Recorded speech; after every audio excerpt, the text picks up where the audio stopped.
Well, good day to everyone joining us and welcome to today's X-Talks webinar. Today's talk is entitled Cutting Edge Data Reveals Improved Sensitivity of PD Motor Progression with Wearable Sensors. My name is Ryan Muse and I'll be your X-Talks host for today. Today's webinar will run for approximately 60 minutes, and this presentation includes a Q&A session with our speakers. Now, the webinar is designed to be interactive, and webinars work best when you're involved. So please feel free to submit your questions and comments for our speakers throughout the presentation using the questions chat box, and we'll try to attend to your questions during the Q&A session. This chat box is located in the control panel, which is on the right-hand side of your screen. And if you require any assistance along the way, you can contact me at any time by sending a message using the same chat panel. At this time, know that all participants are in listen-only mode, and please note that the event will be recorded and made available for streaming on xtalks.com. At this point, I'd like to thank Clario, who developed the content for this presentation. Clario is a leading healthcare research and technology company that generates the richest clinical evidence in the industry. Across decentralized, hybrid, and site-based clinical trials, Clario's deep scientific expertise, global scale, and the broadest endpoint technology platform allow their partners to transform lives. Now I'd like to introduce our moderator for today's event. Dr. Kristen Sawalski is the VP of Product Management and Scientific Affairs at Precision Motion. She oversees the scientific advisory, data science, and biostatistical services for digital measures of human movement in clinical trials and academic research. Dr. Sawalski has 18 combined years of experience in industry, academic clinical research, and clinical practice. But now, without further ado, I'd like to hand the mic over to our moderator, Dr. Kristen Sawalski. You may begin when you're ready. Thank you, Ryan. Hi, everyone. It's a pleasure to introduce you today to our three esteemed scientists that will each be speaking to their work. First up, we will have Dr. Kristalina Antoniades. Kristalina is an associate professor of clinical neuroscience at the University of Oxford. She will be discussing her OxQuip study results that have been recently published in the Nature Portfolio Journal, as well as it's also been highlighted by the New York Times. And then next up, we will have very soon to be Dr. Terme Kangarloo, who is an associate director of digital strategy at Takeda. Terme specializes in utilizing wearable sensor technology to capture movement or endpoints of mobility in clinical trials and neuroscience specifically. And Terme will be presenting some of the Watch PD data results as well. And then last but finally, and not least, is Dr. Faye Horak, our chief scientist here in the Precision Motion Department at Clario, and also an endowed professor of neurology at Oregon Health and Science University. Faye will be reviewing guidance on how to apply wearables in future clinical trials. And on the next slide, I'll go ahead and give an overview before I pass it off to our scientists to give us all a reminder of why we're here today. So conventional clinical outcome assessments for Parkinson's disease, such as the MDS-UPDRS, are very important scales. However, we are aware of the limitations that they have. They are coarse-grained and ordinal scales that are subjective in nature, that really require expertise to perform them perfectly. So this combination of limitations can lead to poor integrator reliability. So we really need to have more direct measures in addition to these clinical scales. As you can see in the part two of the MDS-UPDRS, there are important questions around movement asked to the patient directly to get their perspective. This matters. We want to keep asking these questions. In part 3, we have clinicians rate patients' movements to get their impression. Again, this also matters. We want to continue doing this. But what has been missing for a long time in clinical trials is a direct measure of movement. And that's where wearable sensors come in. If you want to think about it in the field of cardiology, right, we can ask patients their opinion on their cardiac function. We can have a clinician listen to their heart rate and give an impression of what they think is going on. But the standard of care is to measure components of the heart and functions of the heart directly to complete the picture. That is what we need to now start doing for movement endpoints in clinical trials. If we don't add this, we rely on this scale, which again is important, but because again of these limitations, we also see some variability in these measures. There was an important finding in the PPMI study when looking at the MDS-UPDRS over 12 months to look at motor progression in those on and off levodopa. You'll see here on the first bullet that the MDS-UPDRS Part 3 changed 6.35 points, but with a standard deviation of 6.3 points in those not receiving dopaminergic therapy. And in the group that did receive therapy, the scale changed by 1.5 points, but with a 9-point standard deviation. So when we see these standard deviations that are larger than the mean group change over 12 months, and we want to do many studies over 12 months, this would require a very large sample size. So again, we want to be adding direct measures of movements to try to decrease these numbers. So in the next slide, we'll see our proposed setup. Now this is our classic 6-sensor Opal system that we recommend for Parkinson's studies. You see a sensor on each limb because it's important to assess movement very precisely in this movement disorder. So we can assess gait, balance, things like bradykinesia and tremor. In fact, this 6-sensor setup is what has been used in the studies that will be discussed today. And in the next slide, it's demonstrated that there are a wide variety of movement endpoints available when we have this many sensors on a patient. But thankfully, we've been studying Parkinson's for a very long time, and answers are becoming more clear as to which subset of these measures are going to be ideal to use in clinical trials to make data-driven decisions. And now with the advancement of AI, there are new opportunities to look at these measures in a new way, such as machine learning, which Kristalina will also be discussing in her part of the talk. All right, and in the next slide, we want to emphasize that we measure these components because they truly matter to participants, right? That's the entire reason we're all in this field, is to improve patients' lives. So we need to understand that the measures that we are capturing matter to them.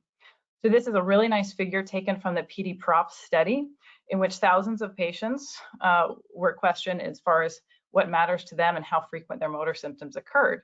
So what you see at the top here are some of the main components: tremor, gait, balance, and bradykinesia really rise to the top as far as frequency.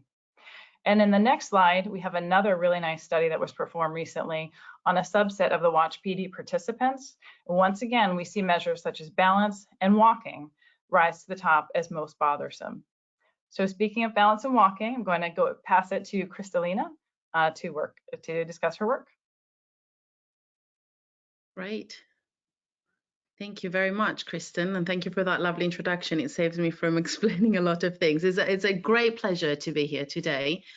And I'm really looking forward to sort of discussing a little bit of some of the work that Kristen has mentioned we've done, and also sort of in the larger context. Next slide, please.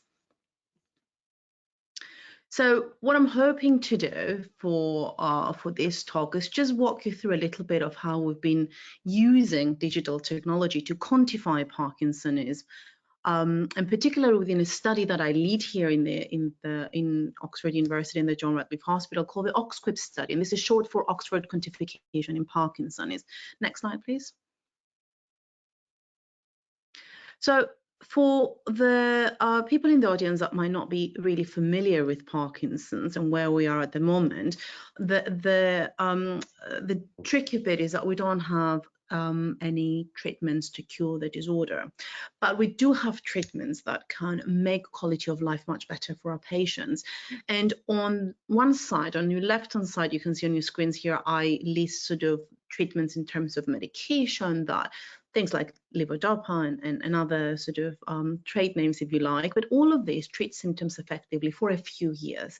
It can be 5 years, it can be 10 years, it can be 15 years, and that has an expiry date. And this effectiveness decreases with time, and you do sometimes tend to have some troublesome side effects that start to appear as the time goes by and the disease progresses. The reality is that none of these slow down disease progression. And in fact, none of them actually will halt the onset of disease at the very start, which I know that a lot of the companies might be working on. On the other hand side, we've got what I name here as deep brain stimulation. This is a neurosurgical technique where you provide electrical stimulation of specific deep brain areas that can relieve symptoms. And here what you see is very much the neurosurgical technique, the imaging, but also the different electrodes that are placed under the skin. And in fact, if we go to the next slide, you'll be able to see what happens when we switch on and off the stimulator of one particular patient that was operated by our neurosurgical colleagues here in Oxford at the John Radcliffe. Could we start the movie, please? So what you see here, it's a patient that's coming for what we call a post-op visit. And this patient has a stimulator in both sides of the brain in an area called the subthalamic nucleus that is controlling this sort of fine motor movement. The neurosurgeon there has wirelessly switched off the stimulator, and you can see that this tremor immediately came back. The neurosurgeon now is switching it back on, so providing electrical stimulation. And you can see the result of this stopping of the tremor becomes really, really quickly. So this is, again, not a cure, but is very much treating symptoms and hopefully increasing the quality of life of these individuals. Next slide, please. Now, the Oxford study, as I said, is short for Oxford Study of Quantification in Parkinsonism. It's a neurophysiological and cognitive biomarker study, both in a population of Parkinson's patients, but also in a smaller group of people that look like they might have Parkinson's, but they have something that mimics Parkinson's called progressive supranuclear palsy. PSP, that I'll be calling it, is part of a range of atypical syndromes that could mimic PD at the very early stages. We opened the study in October 2016.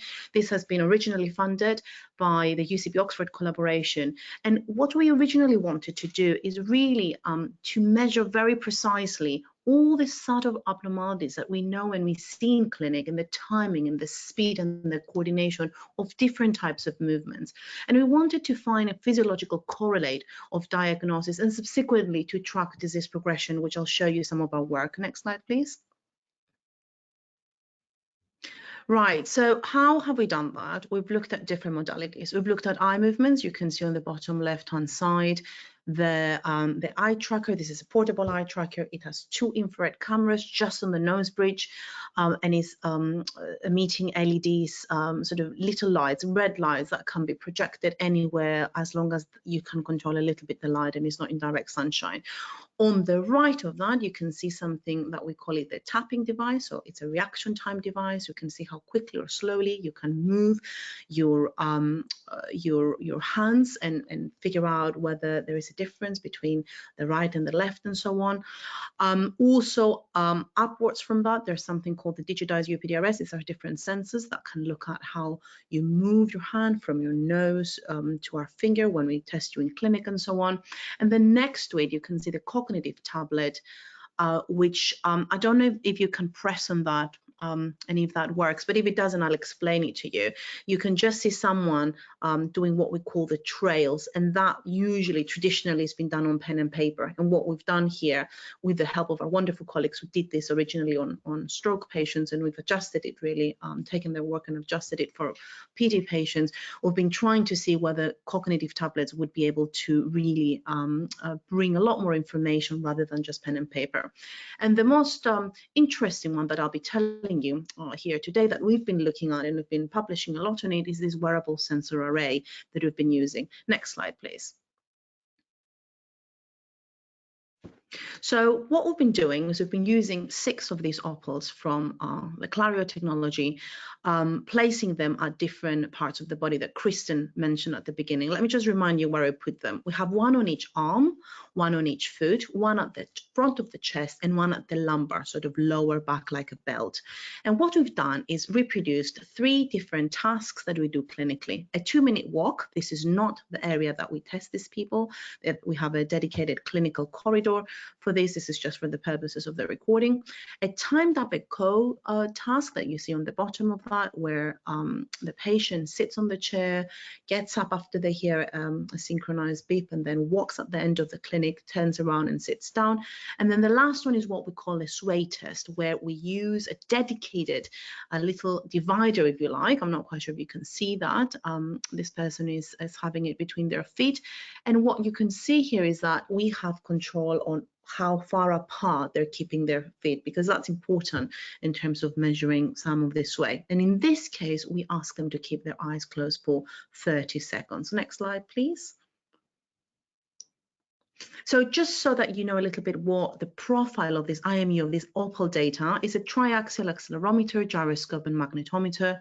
And what you can see here on the far upper left-hand side of the slide, I hope you can see something called select sensor left arm. And this is just for the left arm, the data that you see here. So you can imagine when you have 6 sensors, there's a lot of data that you can get from this. So the accelerometer, if you see on the first line, you can see these shaded areas, and these are what we call the turn. So this is a 180-degree turn around wherever the person is trying to turn in the corridor and so on. And there's a lot of work that we've been doing, and our colleague Faye will be talking about it a little bit more later, but a lot of interesting features and output and data that come out of these. And on the right hand side, just to show you what the sway, how the sway is captured with systems such as this, that's a sagittal versus coronal graph, and what you can see that there is an ellipse that really captures where this sway sort of takes place. And it's very interesting, especially when we cannot really see that sway clinically, but then you see that progressing over time, and then you can go back, which is one of the projects we're trying to look into, and see whether we can predict whether that feature will change over time. Next slide, please. Now, the first bit of work that we had very successfully completed with digital technology such as this is really when we're trying to discriminate progressive supranuclear palsy, so PSP, this atypical type of Parkinson's, from people and people with Parkinson's, so clinically diagnosed Parkinson's. And what we did here, we joined forces with some fantastic colleagues in the biomedical engineering department here in Oxford, and we used this wearable technology coupled with machine learning. And the reason for this is because PSP is a condition that can look like Parkinson's for a few years, actually, sometimes before it can manifest itself as something else. For instance, PD. The prognosis is very different. It is important to be able to give people an accurate diagnosis, and it is really critical when we're choosing people for clinical trials and the development of new trials. So what we did, next slide please, we analyzed gait in people with PSP and PD using exactly the same protocol I've just shown you: a 2-minute walk, a timed up and go, and a sway task. And we use the 6 sensors that I've already shown you. Next slide, please. And what we found is that we identified 17 distinct gait parameters that separate PSP from PD. And that's very interesting because when you look at people walking, for instance, you really can't tell more than if they're walking quickly, their speed, their velocity, a little bit about their stride length and so on. And that was particularly interesting because these 17 gait parameters really provided statistical significance between the two. Next slide, please. And the discriminating features, when combined with the machine learning models that we built for this part of our work, they provided an accuracy of around 90%. So if you look at the bottom sort of column there, row rather, it's combined the 6 sensors we found using random forest, an accuracy of 80%, sensitivity of 86%, and specificity of 90%. Next slide, please. So using the results that we found from this study I've just shown you, discriminating the two disorders, we also wanted to start then looking into PSP and then PD alone as different entities and different disorders. So let me show you 2 different sort of outputs we've had in terms of our publication. So the first one is in movement disorders, published a couple of years ago, where we looked at how we were able to track progression of walking and swaying using the 6 sensors, this all pulse put all over the body.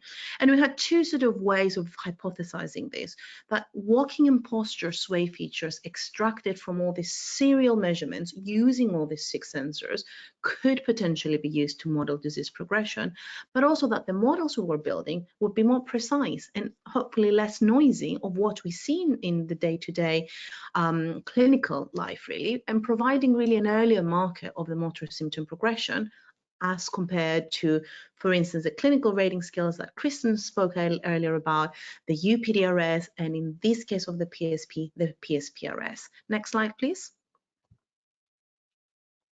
So what we did, we looked at 27 individuals who were clinically diagnosed with PSP, and then we looked at the different features. So if you look on the bottom left there, you can see that we started with 168 features, but really 89 of these features, removing things like asymmetry, APA features, and so on, were able to sort of go through our different pipelines that you see here. Next slide, please. And what we try to do is have actual and model predicted values. So for instance, on the left-hand side here, you see what we call the actual clinical rating scales, while on the right-hand side, you see something called the UPDRS. So if you go on to the next slide, please, I'll explain what I mean a little bit more. Okay, I'm sorry, Ryan, can you go back to the previous slide? Just to walk you through. So we've had 32 gait and posture features that we identified that progress significantly with time. And a simple linear model incorporating the 3 features with the clearest progression pattern, if you like, was really able to identify and detect statistically significant progression 3 months in advance of the clinical scores. We've never been able to do anything like this, and we've never been able to sort of proceed clinical examination. I should also mention here that a more complex linear regression and a random forest analysis did not really improve what we were watching here. So that was really interesting because it's the first time that we can predict and use these particular features, such as, for instance, the toe-off angle, the stride length and the variability, or the way, the turning velocity, so how people are turning, were really important determinants of how we could track how these people were progressing over time. So I'll leave the PSP story here, and I'm very happy to take any questions. Can we go to the next slide, please? Thank you. Now, this is the earliest paper that Kristen mentioned as well that received a lot of interest from the media, and it was reported very nicely by Mark Richtel in the New York Times. And what we did here, really, we used very similar methodology from the previous work that we've done and the one that I've shown you with PSP. And in this study, we asked really whether it was possible to use the data that we collected during walking and standing tasks, the sway task, for instance, not only to diagnose, but also to track progression. And that's what we are sort of very focused on here, and to track progression of the motor symptoms in Parkinson's over a period of time. So what did we do? We assessed our patients intensively with visits every 3 months. That was pre-COVID, so they were able to come to clinic and see us face-to-face. And we wanted to determine the shortest time over which the analysis could actually pick up and detect disease progression. And what we found here is that in as little as 15 months with our technique, we were able to detect progression, which previously we wouldn't be able to do just looking at the people clinically or just looking at them with the clinical rating skills that we've had. And among the 29 progressing features, really, again, similar features are coming up. Things like stride length, foot stride angle, things like toe-off angle, and so on. That there's absolutely no way we could have followed and figured sort of solutions and data like this had we not have digital technology and opals of this sort. Next slide, please. Now, I hope I have shown you in this very little time we've got a little bit about how you can use some of the models that you build for very specific diseases, such as the PSP, which is a rare progressive neurodegenerative condition, to these larger, more common Parkinsonian disorders, such as Parkinson's, for instance, that we know that unfortunately is not only doubling, but tripling. For instance, just to give you a statistic, in the UK 10 years ago, when I used to give talks of this sort, we used to say that every hour in the UK, a person would be diagnosed with Parkinson's.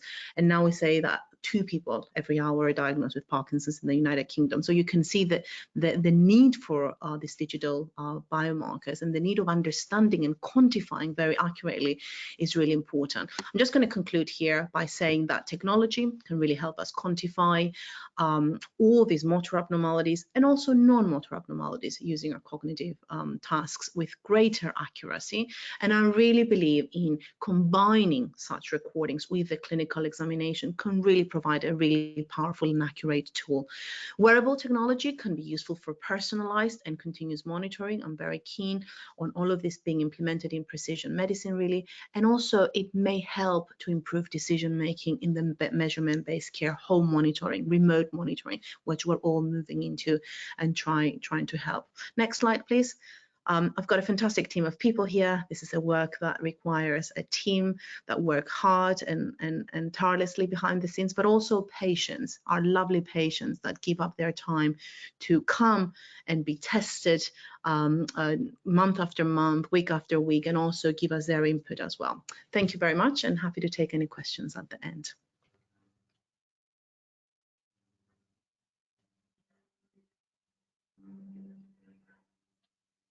Thanks, Kristalina. Terme.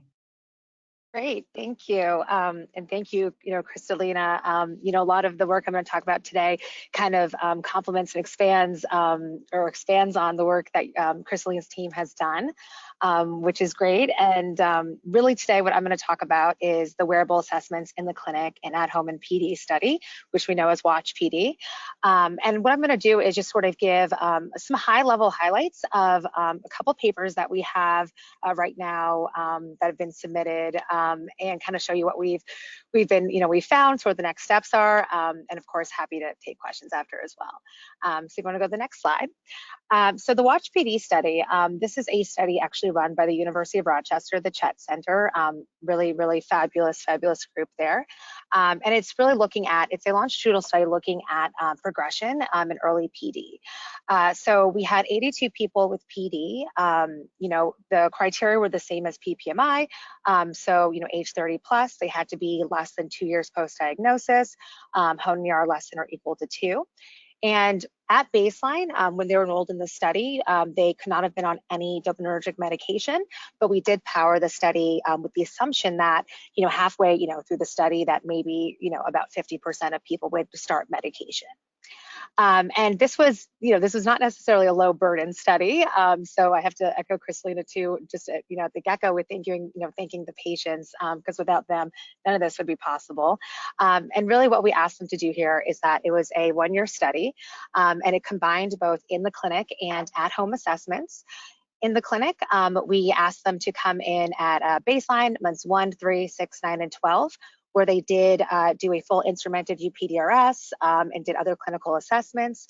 And then at home, we asked them twice a month to do a battery that was on an app that we sent home with them with the provision device, which had various measures of motor and non-motor sort of symptoms and tests. And then we also had them wearing a Apple Watch for 1 week out of every month as well to get some passive measures. And really sort of the main aims here is we're really trying to understand, you can kind of see the box on the right there, can these objective measures that we get using these medical grade sensors capture progression better than our gold standard, so that being the UPDRS. In addition, we really want to understand if a customized wearable and mobile platform could be used outside the clinic. Can we get an idea of how people are doing, in the wild, as I like to say, right? Just kind of in their day-to-day life, and what do fluctuations in symptoms look like throughout the day? And then lastly, we really wanted to understand, can these clinical meaningfulness, can these sensor-derived features link to our patient-reported QOLs or, other measures of activities of daily life? So if you want to go on to the next slide. I just wanted to highlight in a little more detail what the protocol looks like, or the design looks like in the clinic, because that's what I'll be focusing on a little bit today with the results I'm going to show. So as I mentioned, they did come into the clinic at baseline, and then months 1, 3, 6, 9, and 12. At month 3, you will see that there was a virtual option. This was run during COVID, some participants, so we did have that virtual option there, which was great. And really in here, what we had them do is, they came into the clinic, they did take an instrumented motor exam. So they were doing the full MDS UPDRS while wearing the opals, as well as a watch and a phone. And then in addition, we did have a lot of the opal tasks that they did as well. So like kind of the standard 2-minute walk, sit to stand, etc. And then we also, as I mentioned, we had other clinical assessments, kind of like your gold standard assessments, MOCA, the RBD, ESS, etc. And when we first started the study, they did have DAT scans. However, it was dropped for new participants later on in the study.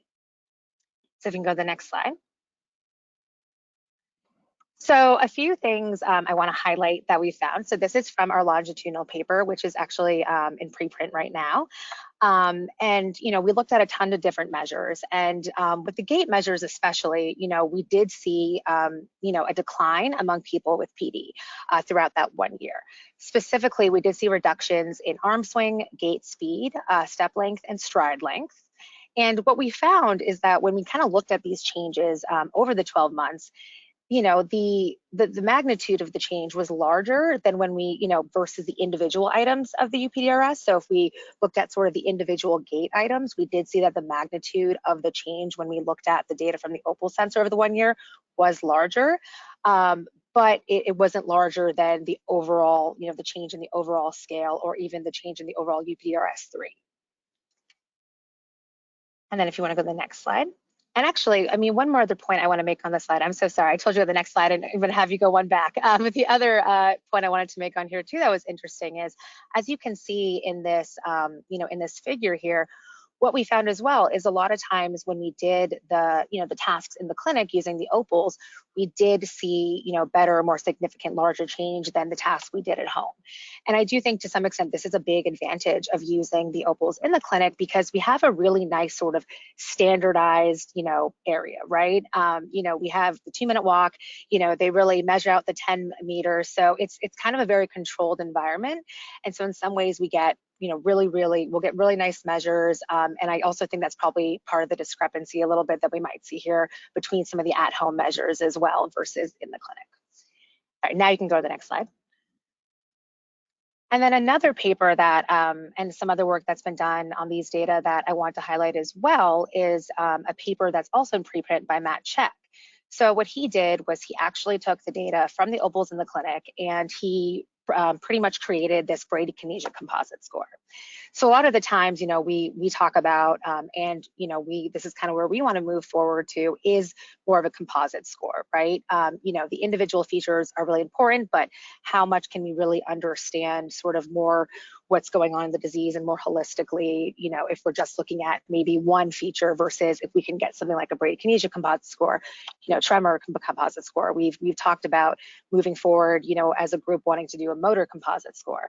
So Matt Check did a really lovely job sort of taking the first, pass at this and created this bradykinesia composite score. So something to sort of note here is, as you'll see on the kind of figure on the top there, these are the features that he was deriving from the sensors. So a little bit of background here, he took the, the data coming from the pronation supination task and the toe tapping task, so to get an upper and lower limb bradykinesia. And the features he derived are exactly what a clinician is looking at when they're rating a patient on the MDS UPDRS. So things like frequency, velocity, amplitude, that's what they're trying to look at and rate just kind of by sight, right? So we took those features and ended up doing an unweighted Z-score summation composite to get this bradykinesia composite score. If you want to go to the next slide. And what he found was that it was highly significant change from baseline to 12 months. So on the left here, you will see on kind of the left panel, we have non-PD and PD. It was on the slide earlier, but I should have mentioned it, where we also had age-matched controls here, which was funded by the Critical Path Institute. So we ended up having age-matched controls for the 1 year as well, which is really great. So as you can see here, we didn't see a significant change in the item level or composite level when we looked at the MDS UPDRS scores. But we did see that the composite score was showing highly significant change from baseline to 12 months. So a really, really nice example of how, we can use some of these more objective measures and create things like, the bradykinesia composite score to better understand what progression is looking like in that 1 year and get more sensitive measures of progression. And, we Kristalina spoke to this a little bit as well, but, especially, from the drug development perspective, when we're talking about, something like a disease modifying treatment, the more we understand what that progression looks like earlier in the disease, and more we can see a signal and understand efficacy, really the better here. And you can go to the next slide. Lastly, something that we asked our participants was about, feedback on wearability and usability of all these technologies. A huge thing that we focus on in all of our clinical trials is patient burden, right? Patient and site burden. And in the Launch PD study, we were able to get really great, patient feedback on sort of the comfort and acceptability of wearing the technologies that we asked them, to wear, both in the clinic and at home. And what was really nice is we had really, really positive feedback. So with the Opals, actually, as you can see, over time, the comfort didn't change much, and people found them really acceptable to wear, not super burdensome, and not super uncomfortable. So that is always a win for us as well. And I always think that we need to focus on the patient feedback with all these technologies. I think that we're in an age where we assume device literacy, no matter what it is, no matter who's administering it, whether it's the site or the patient doing themselves at home. And so getting this feedback, and especially the fact that it's so positive, was really impactful for us as well. And then next slide. So to kind of sum it up, and I know this is kind of a very quick high-level overview, but to sum it up, we did see that the Opals have the potential to be more sensitive than the gold standard in clinical assessments in PD in terms of detecting progression and change. We found that in the gait metrics during the 2-minute walk, we did see change, including arm swing, gait speed, step length, and stride length. That was larger changes compared to the MDS-UPDRS individual gait items. And then also with the work that Matt Check did on the bradykinesia composite score, we saw that the upper and lower limb bradykinesia tests were more sensitive detecting change, as well as the gold standard, the MDS-UPDRS. That being said, I'm happy to take questions. I know this was sort of a high-level presentation on what we found and trying to hit a lot of points, but always happy to take questions at the end of the of this talk, or always feel free to email me as well. And yeah, thank you. Thank you, Tammy. Faye. Hello. Next slide, please. So I'd like to just quickly have us consider some of the challenges of digital mobility measurements and review quickly studies that are and papers that are coming out for regulatory approval. There's 2 new FDA guidances for these kinds of studies. There's a new NIH guideline. There's a new biomechanics guideline for the use of IMUs and how do you know that they're actually accurate. And encourage us all to work with other societies to get the regulatory approval for these endpoints. And just quickly, I'd like to advocate for turning. I think it's even more sensitive to Parkinson's disease and Parkinson progression than straight walking. And think about the future in terms of using these kinds of wearables in daily life and whether we're ready for that or not. Next slide, please. So as you know, many studies on Parkinson's disease have failed, and we're hoping that there'll be fewer failures if we have more accurate endpoints than our clinical rating scales. Next slide, please. And what are some of the challenges, though, to following progression of Parkinson's disease with digital measures of mobility? Well, as you know, as you can see on the upper right side, in the PPMI study, that levodopa can mask progression. So following people over time when they're taking a drug that helps their symptoms makes it more challenging. Also, we know that people progress at different rates, as you can see in the lower right panel. Sylvia Deldin shows progression in individual people when she tried to look at whether she could predict who was going to get Parkinson's even before a clinician could detect it. And using digital measures, she found that she could do that 3 years prior to the UPDRS. But another problem with using digital is if you only look at what's happening at the belt, let's say, or on the feet, you might miss important characteristics of gait.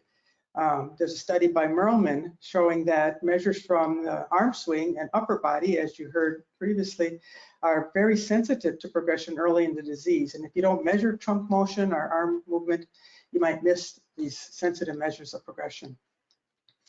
And the other problem is that some people progress more quickly than others.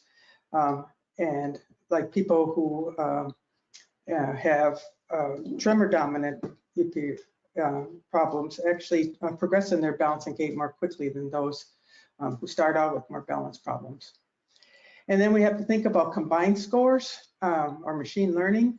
But if we want regulatory approval of those, we have to make sure that each metric within a combined score has meaningfulness to patients and has all the statistical properties of the combined score.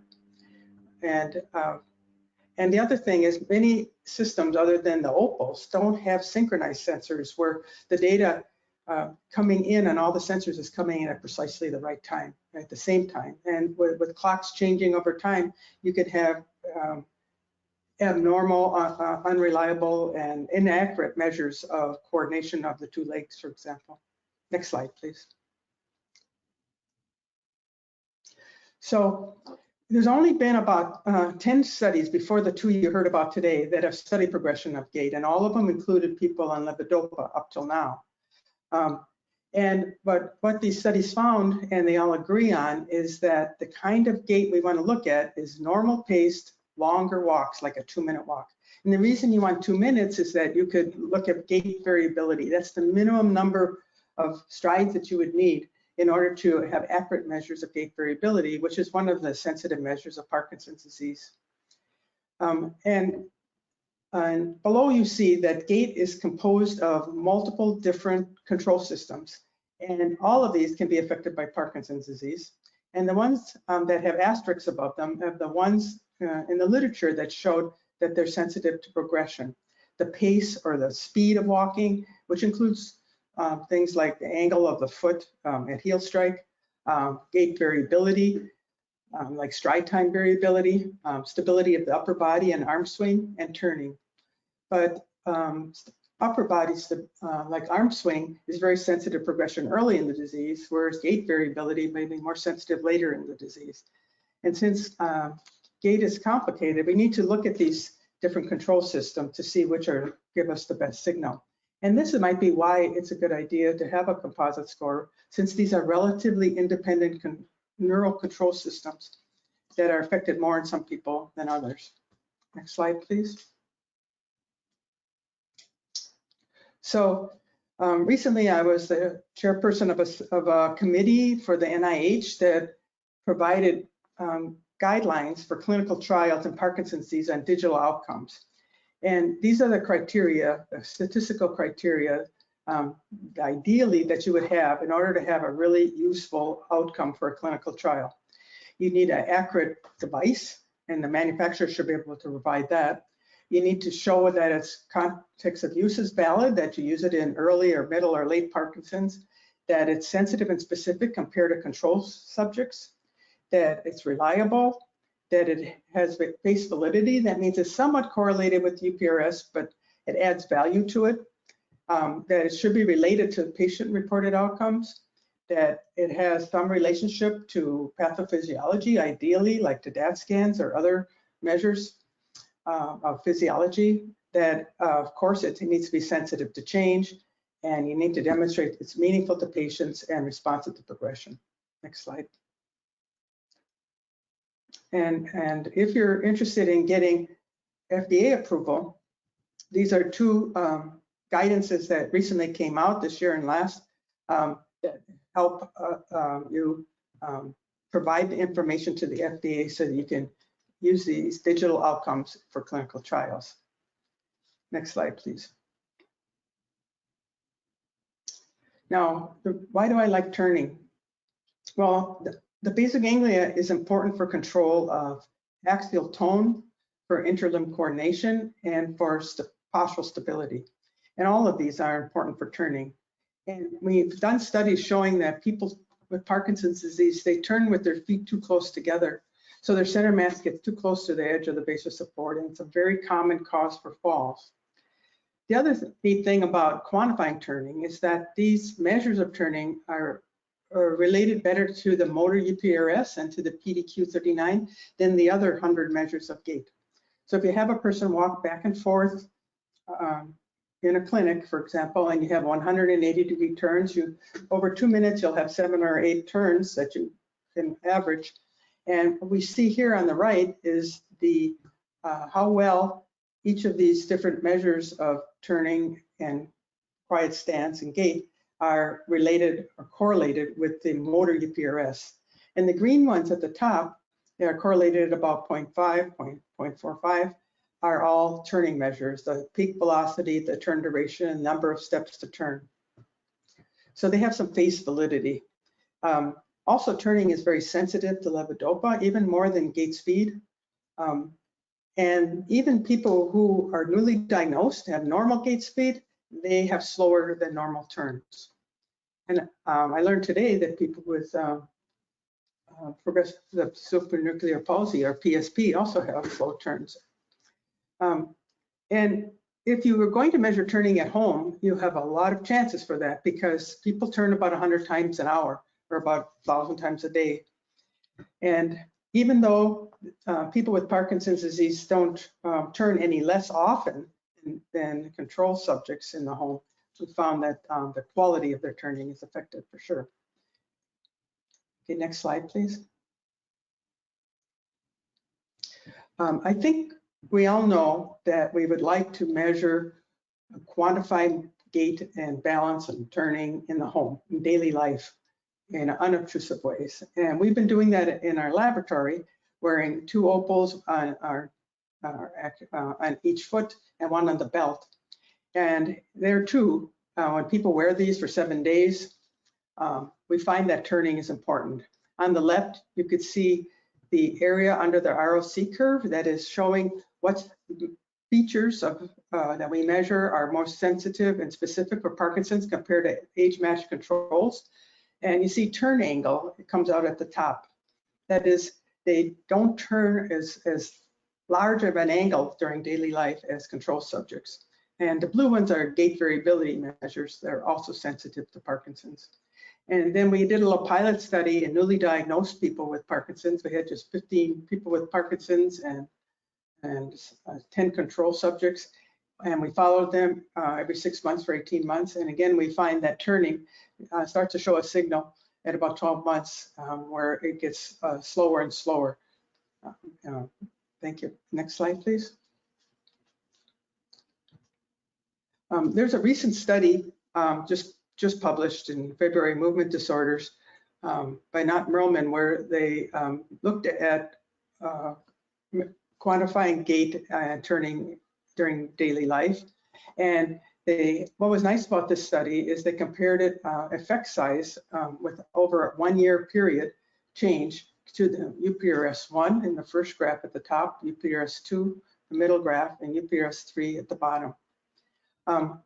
It looks like there's 587 subjects, but actually when I looked more closely, when they looked at progression, it was like 35 subjects. But so even in 35 subjects, they found quite a few measures of gait, like stride time variability, gait speed, and step length, and things like that, that are showed better change over time or progression than the different parts of the UPDRS. So I think there's some excitement about measuring gait during daily life. Next slide. However, it is more complicated at home, and there's a lot to learn. We know that, for example, depending on how far you walk faster. So if you have a longer gait bout, you're going to have faster gait that has different characteristics than shorter gait bouts. So you have to ask yourself, do we average everything over a week, or do we average only the 2-minute durations of walking, or do we average, just the short ones, because that's the most of the time people walk very short. And different context makes a difference. As Tarmay was saying, you can do exactly the same test in a patient's home as in the clinic, and you'll get different types of gait measures. And since there's more variability at home, you need a lot more data, because it's hard to get consistency in daily life. And we have seen very different outcomes in daily life, even when either in a controlled prescribed task in the home, or just during daily life measurements when the patient is not aware they're being measured. So I think it's coming, but we have a lot to learn about daily life outcomes. Yeah, as you know, Mobilize D is a big consortium of European collaborators that are looking at using one sensor on the belt for Parkinson's and other disorders to look at gait during 7 days of daily life. As I told you, we've been using 3 sensors. You can also look at activity with one sensor on the wrist. Although so far, many of our measures of activity, like the number of gait bouts and the number of turns, have not been different between people with Parkinson's and controls. But there are other walking tests to look at, like dual task walking so far hasn't shown to be more sensitive than normal walking without a dual task. A 2-minute walk seems to be adequate. A 6-minute walk is not necessary. You could ask a person to stand for 30 seconds and then walk. And if you want to really get a quick balance plus walking task, and that might be helpful if you don't have much time. I think we have a lot to learn yet about postural sway, whether we should do it with eyes open, like for people with Parkinson's, or eyes closed with people with PSP, because it's more sensitive. But we know that even early in the disease, when they're just diagnosed, we have quantified abnormal postural jerkiness of sway, which is not something a clinician can see. And so it might also progress just as well as gait does. There's a push and release test where you can look at postural responses. For example, we know when you do a pull test in the clinic, patients have trouble recovering their balance backwards. Well, you can do this with sensors on and quantify the latency and the size of the step. And of course, you have measures of bradykinesia and tremor.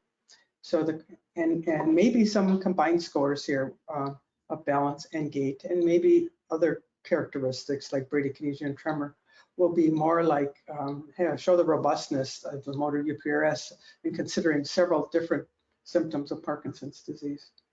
Next slide. So in conclusion, digital performance endpoints for measuring gait for progression of Parkinson's disease are here now. We know that gait and turning is very stereotypes and event specific.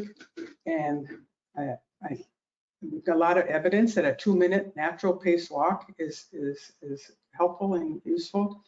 And balance during postural sway for 30 seconds, eyes open, is very sensitive, and wearable sensors are practical and feasible for long clinical trials.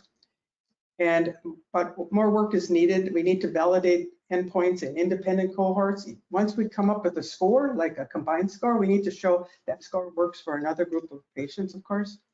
And are different outcomes needed for different participants, like if they're very early in disease versus more moderate or severe. And then we need to understand how to handle levodopa. When people start to go on levodopa, do we test them in the off state? Do we test them both on and off? We have to ask, when should be considering using a prescribed test versus daily living? And right now we know that prescribed tests give us the best outcomes because there's a least variability, least patient burden, and more consistency with less variability and better test-retest reliability. But we all agree that we need to work as a group. And CPATH 3TT is one way to do that, since their goal is to try to get these digital endpoints out for clinical trials. So thank you.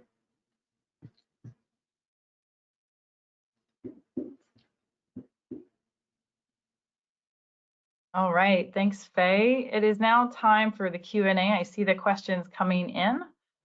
Let's see here. The first one looks like it's for Terme. Hold on, sorry guys, where'd it go? In the Watch PD data set, have you analyzed turns and some of the other measures like toe off and foot strike angles in addition to the ones that you presented? Yeah, great question. So we did look at turns, and we did see that within the 1 year, the participants with PD did have longer turn duration.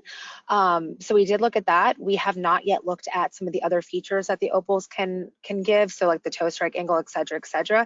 But that's sort of kind of in our future goals and sort of landscape, especially, since we want to work, together with 3DT, I know Faye had mentioned, and other industry members to kind of get this motor composite score together.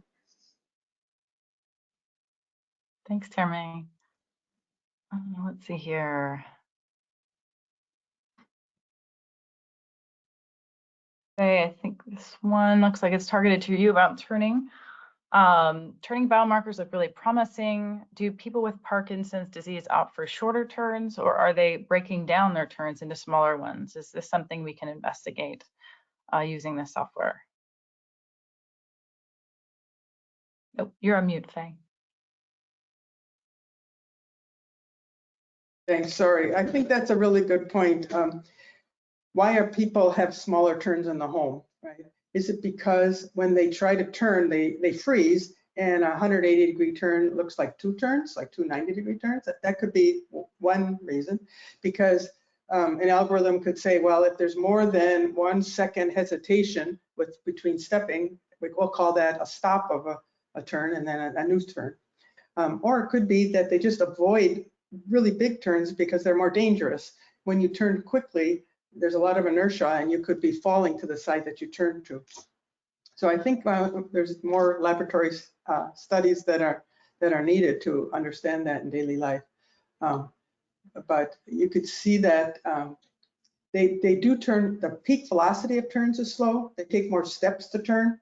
So it's not just the angle of the turn that's different, but also the speed and the number of steps and the jerkiness of the trunk during turning. All right, thank you, Faye. And Kristalina, let's see. Do you have a plan for your next phase of studies given the OXQUIP study results? Yeah, well, that's a very good question, because we've been trying to figure out what the best scenario is between, in-clinic testing and home monitoring and remote monitoring. I didn't have time to mention it, but we are doing home monitoring at the moment with different types of sensors as well. So yes, we do. We're hoping to have a phase 3 really, where we are adopting some sort of a hybrid scenario. And by hybrid, I mean we see patients once for baseline, then we see them on telemedicine and follow them up back at home, and then see them at fewer time points. So sort of a combination between in-clinic and in remote, which I'm sure PD Watch we've been discussing, with colleagues, what's the best scenarios. But as Faye and Terme say, we're all working together, and I think bringing all these different ideas together is really important in order to develop this composite score and bring our own experiences in to understand what works and what doesn't work. Great, thanks, Kristalina. And there's a couple questions coming in around composite scores, like single measures such as turning versus a composite. I think it's to the group and thoughts on moving forward with those for clinical trials, kind of either direction. I think like the UPRS, is a composite of a lot of different aspects of Parkinsonism. I think it's inevitable we're going to need something similar to that with movement, because I think you can compare one metric to one part of the UPRS, like you did, Terme, but and that's equivalent in a way, And we know that these things are each different metric, or many of them are separate and different and progress at different rates, and so they all might be important. But I think there's a big challenge there for regulators. They don't really like composite scores. Yes. So, I think we're going to need help from 3DT and FDA to help us make sure we're gathering the evidence we need to show that several different metrics together can tell us about balance and gait and other signs of Parkinson's. All right, thanks, Faye. Looks like we only have about 1 minute left, so I'm gonna need to pass it to Ryan, but we can also get back to you all with your questions that were not answered and follow up. Yes, well, thank you very much for that very insightful presentation. We have reached the end of our presentation today. Now, for those interested in hearing more from Clario, you can register for their next webinar, Benefits of Utilizing Early Precision QT and Artificial Intelligence Powered Data Quality Assessments and Early Phase Trials, which is scheduled for Thursday, March 21st, using the link that I'll send in the chat box. And if we couldn't attend to your questions, know that the team at Clario will follow up with you, or if you have some further questions, you can direct them to the email address that is up on your screen. I want to thank everyone for participating in today's webinar. You will be receiving a follow-up email from Xtalks with access to the recorded archive for this event. A survey window will be popping up on your screen as you exit, and your participation is appreciated as it helps us to improve our webinars. Additionally, I've also shared a link to view the recording of today's event in the chat box, which you can also share with your colleagues so that they may register for the recording here as well. Now, please join me once more in thanking our speakers for their wonderful time here today. We hope that you found the webinar informative. Have a great day, everyone, and thank you for coming.